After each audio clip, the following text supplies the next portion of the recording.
Welcome back to another episode of the Find Food Freedom Podcast. This is your host, Sam Previtt, and I'm delighted that you are here. Let's jump right into today. It's going to be a rapid fire episode, which means I'm going to do my absolute best to get to the most clear, concise advice, tips, tricks, insight, reflections, you name it. I put a question box up on Instagram about a week back and just said, give me your biggest obstacles and just the hardships that you're going through right now related to food and body image, especially coming off the holidays, being in January with the new year, new you bullshit. And I got hundreds and hundreds of responses. So I screenshotted them all from that question box, and I'm going to go through those today. I haven't done a rapid fire episode in a while, but I really like these because they challenge me. Of course, the episodes are great that like we're talking about one topic for 30 minutes and it's in depth, but this is really, I'm just going to zing, get to the point as fast as possible. Now, with that, I feel like needs to come a huge disclaimer that this is by no means substitute, like should be a substitute of working with a professional. I don't have any context. I mean, when you submit something in an Instagram question box, it's so small. I don't even know how many characters it lets you have. I know nothing about the person that's submitting this. I don't know their health history. I don't know anything. So this is just for informational and educational purposes only. This is not a substitute for working with a registered dietitian, with a therapist. So please take that for what you will. But I do like these episodes because they challenge me to just get right to it. So before we start with the rapid fire, I do want to share our Find Food Freedom win of the week. I took a few screenshots this past week. It is the new year, which means all of our insurance has like what do you even say, reset, I guess, which for me I don't really like because last year I had a C-section and a baby that went to NICU for 2 weeks, so we blew our out-of-pocket max. Woo, blew it out of the water like in the first quarter of the year last year. So everything felt air quotes free the rest of the year because we met our out-of-pocket max, but now that resets. So things don't feel free anymore. I can promise you that. But what is a benefit to things restarting is when you check your benefits, so many people have no idea that they have sessions with our team for free with $0 copay. And a lot of times what happens is when the year resets, it's like, oh, you have 3 sessions. Oh, you have 10 sessions. And so we had clients last year that had 10 sessions and they used up all their sessions. And now that the year restarted, now they have 10 sessions again. So get your benefits checked. I cannot say enough good things. If you need support, if you're feeling obsessed with food and body image, you can click the link in the show notes, Instagram, TikTok, or go to bit.ly/FFF insurance. And that rolls right into our Find Food Freedom wins of the week. Was a DM, someone responding to me prompting like, hey, get your benefits checked. And they wrote, yes, I met with Molly from your team last week and I absolutely loved her. I am so excited. Thank you so much for accepting insurance. Side note about Molly, she's one of our incredible providers. She is engaged to be married. And I've actually been DMing with a few people because I think it's so helpful that when you match with a provider, not only, of course, do they have the lived experience, or excuse me, the professional experience of intuitive eating, body image, you name it, but they also have the lived experience of the same season you're going through. So Molly, fun fact, engaged to be married, she on her socials will kind of showcase like what she's going through, planning a wedding. And I feel like bridal culture is like another layer to diet culture. So a lot of people have been working with Molly because they're in that season of engaged to be married. Or Emily, our other provider, she just got married in October. She got back from her honeymoon. So again, she's in that similar stage of life.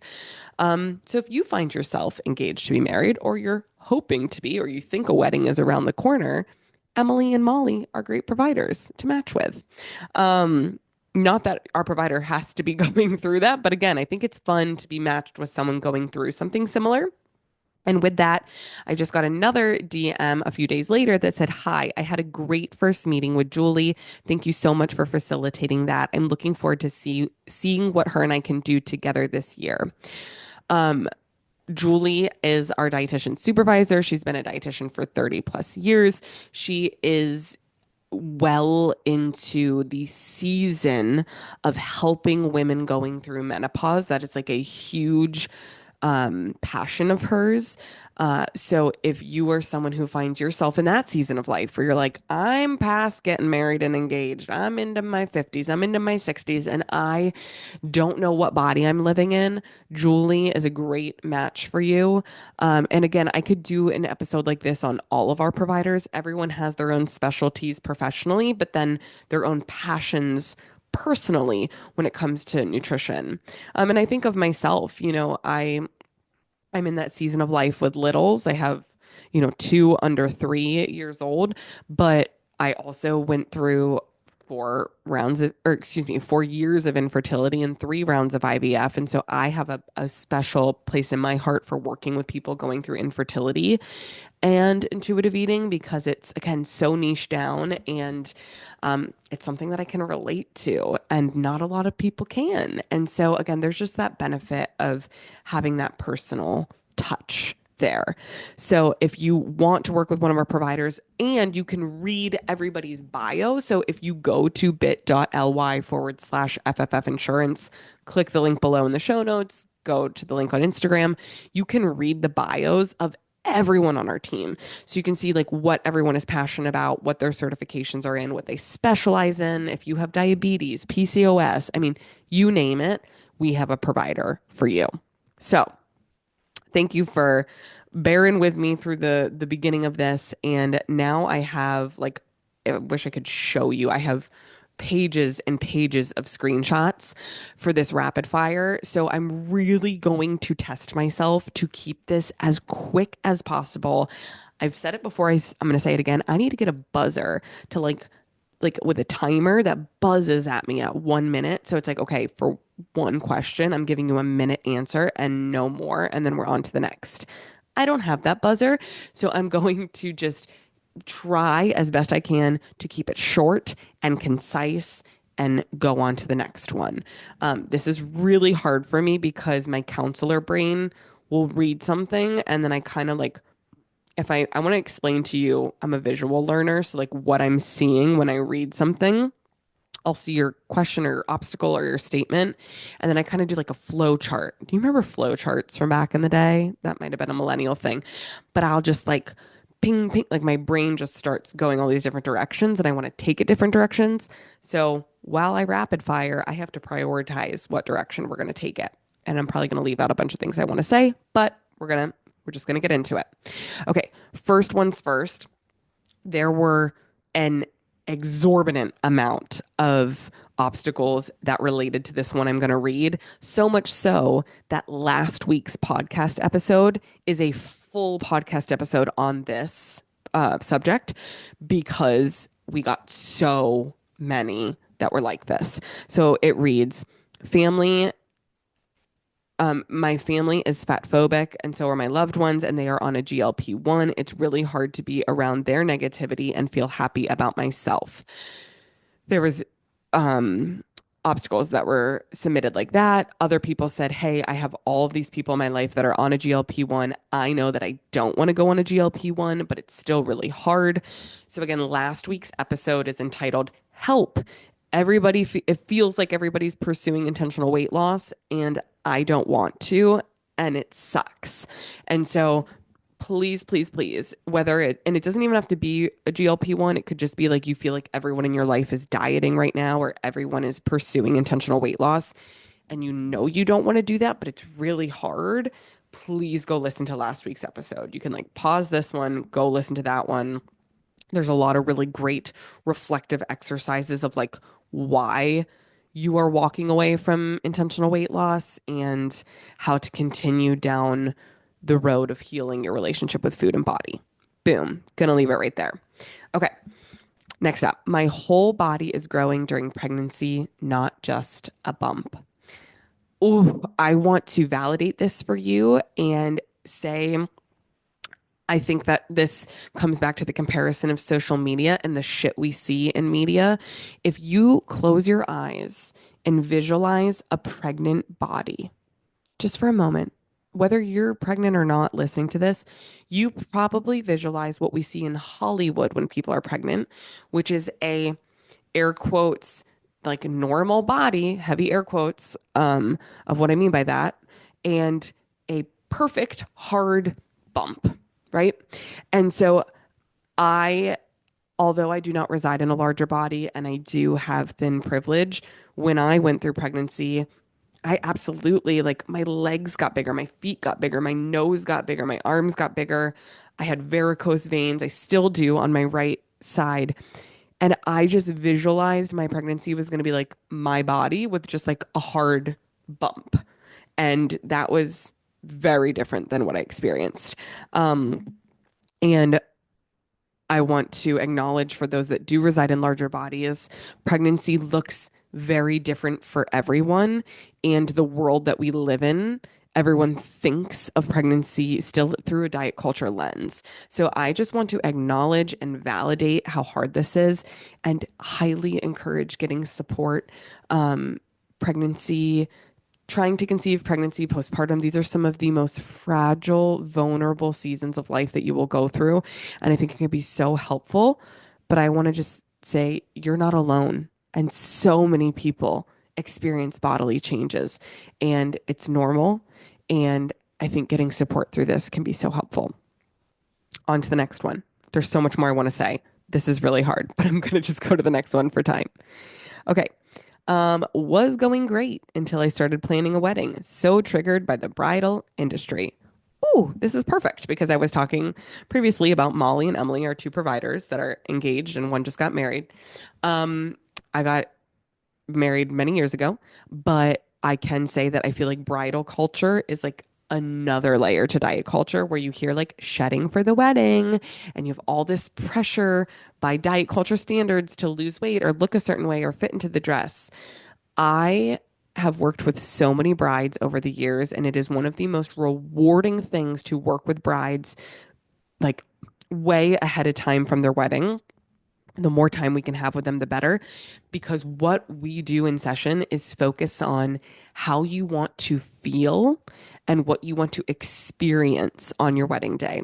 So I want you, whether you're a bride or not, I want you to close your eyes and think, what do I want to feel and experience on my wedding day? I want you to sum it up in one word. Is it joy? Is it contentment? Is it happiness? Is it presence? Whatever that word is, that is what we focus on is okay, how do we get you closer to this word? And for some people, that's going to be working on their relationship with food. For others, it'll be their relationship with body, movement, you name it.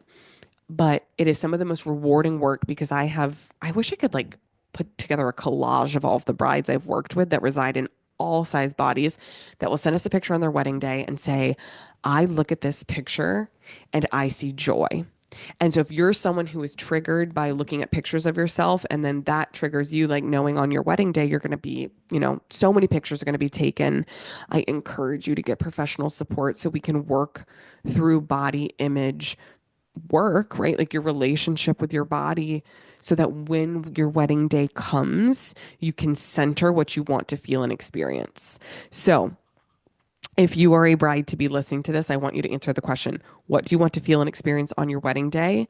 Is your relationship with food and body contributing to that word? If not, please, please, please send me a DM. I would love to connect with you. All right, let's see what's next. Appointment today. Doctor was glad for my weight loss. Had to say I didn't eat for a week because of stress. Ugh. Okay. This, I just want to validate the weight stigma that exists in medical care. And this is a perfect example of how weight, like complementing weight loss, is not a compliment. And this is even more disheartening that it came from a medical professional. If you scroll back in our Find Food Freedom episodes, you will see an entire podcast episode entitled exactly that. Complimenting weight loss is not a compliment. And I actually give very specific examples of a client I worked with who ended up losing weight through their intuitive eating journey unintentionally and was getting a lot of compliments for weight loss, none of which he wanted. And we had to really work through that and how that felt uncomfy for him. And um, this, for this person or anyone who's experiencing this, I would absolutely encourage that. And just for anybody listening, this is a perfect example of like why it is so important to not comment on people's body. This person said, I didn't eat for a week because I was so fucking stressed. People have eating disorders, people have cancer, people lose weight for all sorts of reasons. And it's not a positive thing. Like weight loss should be considered neutral, right? It's neither good nor bad from a morality standpoint. And it's important to recognize that when we are complimenting weight loss, we could be complimenting a mental illness. We could be complimenting a physical illness. We could be complimenting something very negative. So I'm so sorry to the person that went through this and highly recommend going back to that podcast episode. Okay. Um, there are this is a three-part question. There are mean girls from my college, and I'm worried that I can't have my socials public because I would be harassed and judged, and that could cause me to feel not worthy regarding my body image. Whew, this is a hard one. Um, Obviously, I don't know this person, but the first place my head goes is this mantra that I hold on to in every situation. Other people's thoughts and opinions about your body have everything to do with them and nothing to do with you. Now, first of all, if there's people harassing you or like verbally abusing you or anything like that, I say block and be blessed. Like get them off of your socials. If you want to have a public account, then block the people. Like anybody who sends me hate, which that comes with the job, right? When you have hundreds of thousands of eyes on you, for example, Find Food Freedom, we have almost 800 plus thousand people between TikTok and Instagram and all these things. I get negative comments all the time. Now, again, because of my thin privilege, it usually isn't about the size of my body. I always get my nose. My nose is the one that people love to hate on. And like anytime someone's going to attack my appearance, like block and be blessed. You are not welcome here. Like that's like would I invite that person into my house if they came to my front door and started like harassing me for what I look like? No. So block and be blessed to those people. And then next up is to understand the mantra of like if they are complimenting, or excuse me, not complimenting, if they are like bullying you for your appearance in any way, shape, or form, that tells me as a provider how much they find value in their own appearance and worth in body size or appearance. And that is not a direct reflection on you, but of them. And so that's a big piece of what we do in counseling is how do we learn that other people's thoughts and opinions of us aren't our business. And the more that we can let them go and work on our own thoughts and opinions and beliefs about ourselves, that's where the magic happens. It's really hard, but that's where the magic happens. Okay. Physically wanting to feel better, but I know in doing that, some fat needs to come off. Ooh, thank you for sharing this one. This is such a good obstacle to send in. So there's so many things, again, I don't know about this person, but here's what I would say to that. Okay, so they wrote physically wanting to feel better, but I know that some fat needs to come off. First, I would ask them, what doesn't feel pleasant, right? Does your knee hurt? Are you short of breath? Do you have a back injury? What doesn't feel physically pleasant? Because they didn't specify. And then let's pretend this is for lack of, of context. I need to give an example. Let's say it's a knee pain. Then I would ask this person, do people that reside in smaller bodies have knee pain? or can they experience knee pain? The answer is yes. So if that's the case, then losing fat or losing weight isn't the cure for curing this knee pain, right? Or fixing this knee pain. So this is where it's so important to recognize, well, what can help with knee pain, right? Is it PT? Is it strengthening around the injury, right? The muscles that are supporting this injury? Is it acupuncture? Is it dry needling to the knee? Is it mobility and stretching or, like lubricating the joint and walking? Is it resting? Are you someone who is putting pedal to the metal and overdoing it to causing pain? So there's so much unknown, right? Because of context here.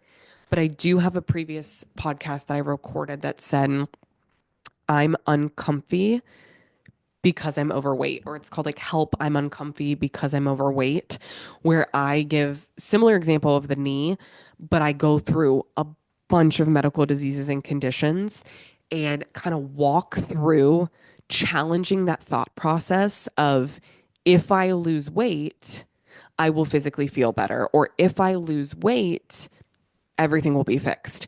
And someone who also is coming up for me that's a great resource on this is Dr. Asher Larmy. Dr. Asher on Instagram has a bunch of resources on this of kind of challenging that false narrative that if we lose weight, all of our medical conditions will go away and everything will be pain free. And so I would highly recommend following Dr. Asher Larmy as well. I love their account. Okay, so I have now successfully gotten through one page of the Q&A, and I'm going to go to the next slide, but I'm only going to do like one or two more because I believe that these are more digestible when they are truly rapid, and I don't want to go through like an hour of rapid responses with you. We can definitely break this up into more parts. Okay, so let's pull up another one here. Ooh, this is a good one. Losing motivation in recovery. Ooh, valid. Valid. Like if I could just say validate, like I just want to validate that and we could like end the episode. But here's why. And I've had clients say this to me before and I thought it's brilliant. They said, Sam, it would be so much fucking easier to keep dieting than to do this work of healing my relationship with food and body. And to that, I say, hell yeah, you're right. Because if you've been, whether it's eating disorder or even if we take this over into disordered eating and like dieting, if you've had an eating disorder for 20 years, if you've had disordered eating for 20 years or dieted for 20 years, you are a professional dieter, right? You have utilized behaviors within dieting as coping mechanisms that have kept you safe, helped keep you safe through some really tough shit. And so now we're like, oh, those behaviors are actually harmful. I've believed my entire life that if I was smaller, I would be better. And now we're uprooting belief systems and finding new coping mechanisms and working through trauma and sitting in really uncomfortable emotions and existing in this fat phobic world and yet trying to radically accept ourselves. That is fucking hard. It is so hard. And and then if we add weight stigma on top of that, if, I don't know this person, I have no context, but if you reside in a larger body, you were going to have an immense amount of discrimination and oppression on you that someone in a smaller or straight size body would not have simply for existing in your body.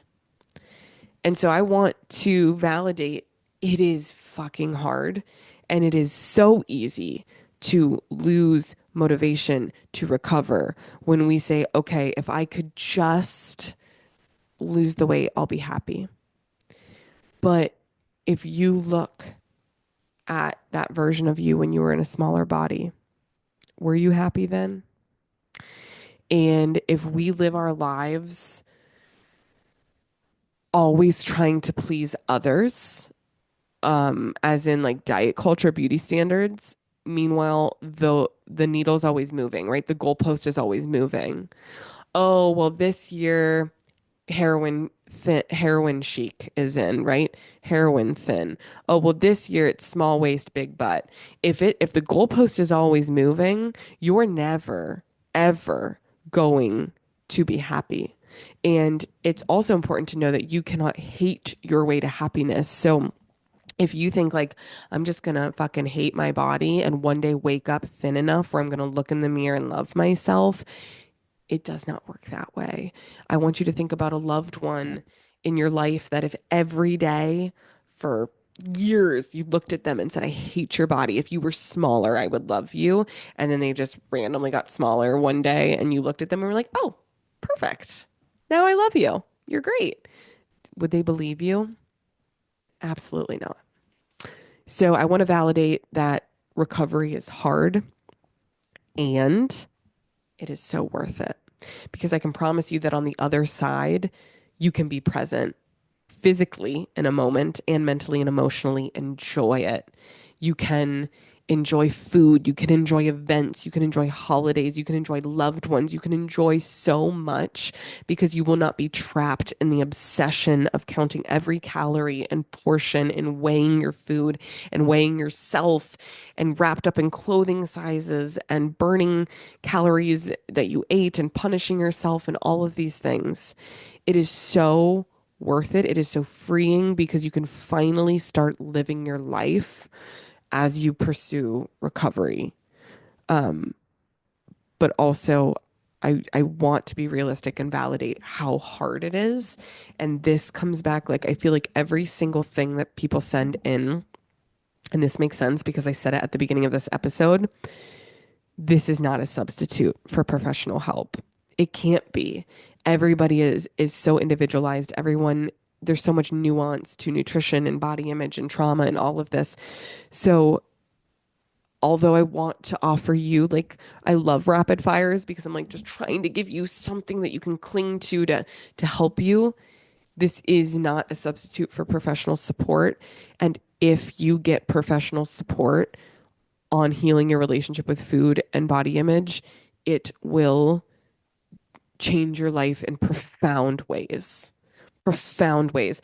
I have never had a client that at the end of working together said, I, I, I really wish I didn't do this work. The like everyone says, I wish I would have done this work sooner. And we've had clients well into their 70s that are like, holy shit, I wish I would have, done this sooner. So again, I want to encourage you if you're listening to this and you have not already, please check your insurance benefits with our team. There is no reason not to.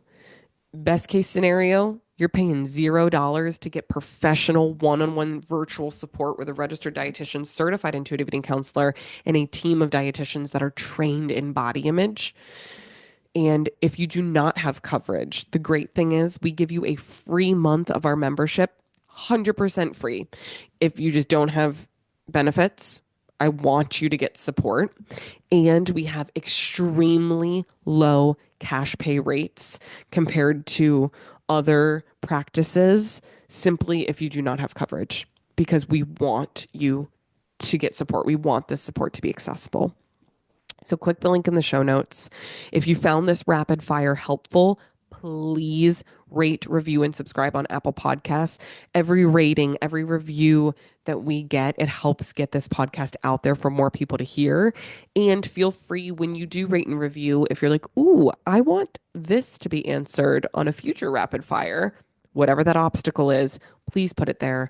I would be more than happy to address it. I read all of the reviews that come in. They mean so much to me. I'm so grateful for you being here and cannot wait to connect with you again next week.